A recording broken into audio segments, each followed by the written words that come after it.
Hello everyone, प्रज्ञा empower studies में आपका स्वागत है। हमारी आर.एस. अग्रवाल के क्वेश्चन हम कर रहे हैं, जिसमें आज हमारा टॉपिक है आयतन। ठीक है, मैं क्वेश्चन पढ़ती हूँ। त्रिज्या r के अर्धगोले में से अधिकतम आयतन का एक गोला काटा गया। मतलब कि हमारे पास एक अर्धगोला है, ये देखिए, ये अर्धगोला है ना।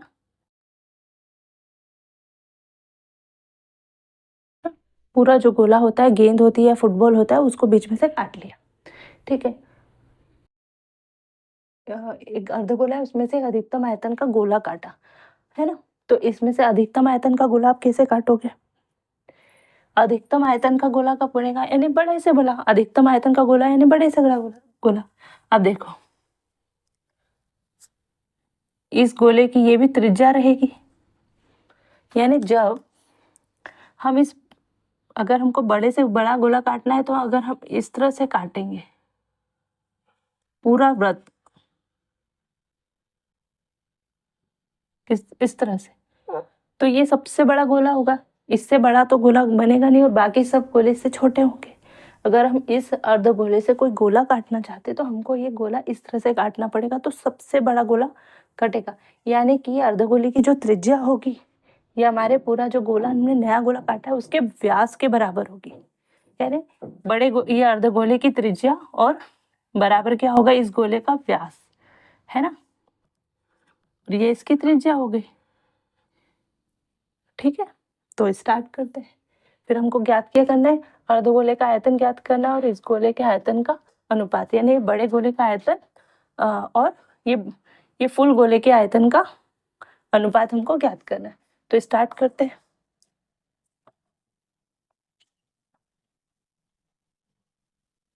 देखिए, त्रिज्या r, तो ये त्रिज्या r है, तो ये वाली पूरी क्या होगी?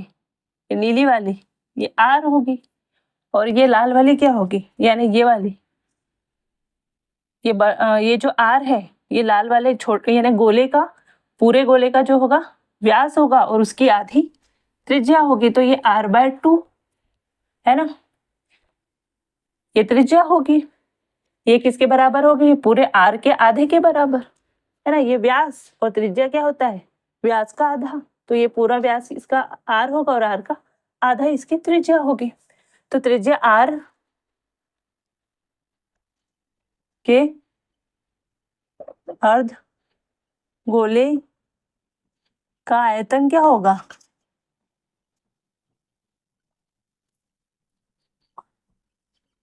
To by three pi r का क्या होगा?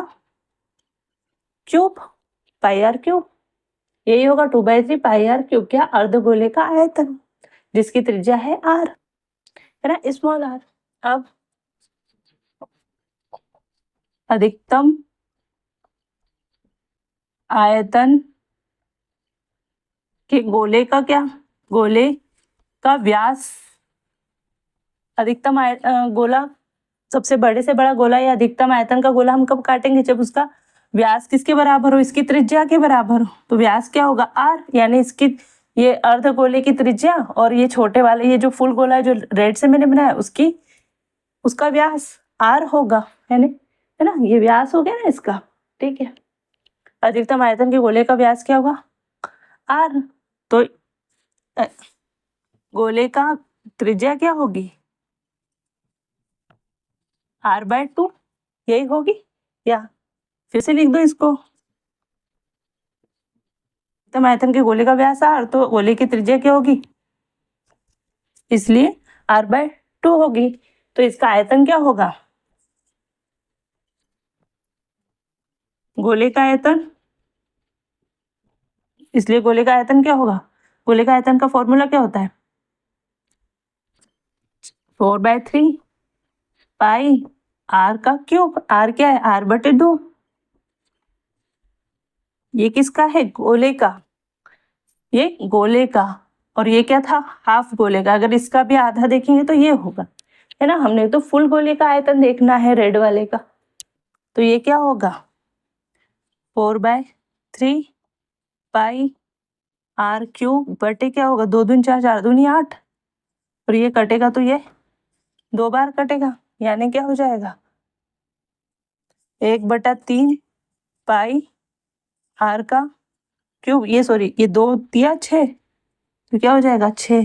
ठीक है, ये किसका आयतन होगा, गोले का आयतन, यानी लाल वाले गोले की, जो लाल गोला है ना जो काटेंगे हम नया गोला, उसका आयतन। तो अभिष्ट आयतन क्या होगा, अभिष्ट अनुपात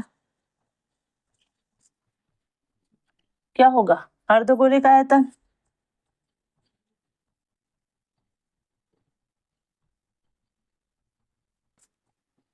बटे गोले का आयतन।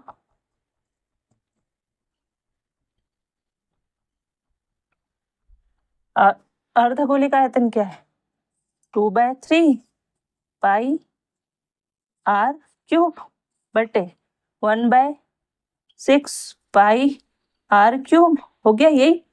तो ये पाई r क्यूब से पाई r क्यूब कैंसिल है ना, ये 3 से 3 दूनी 6, तो क्या होगा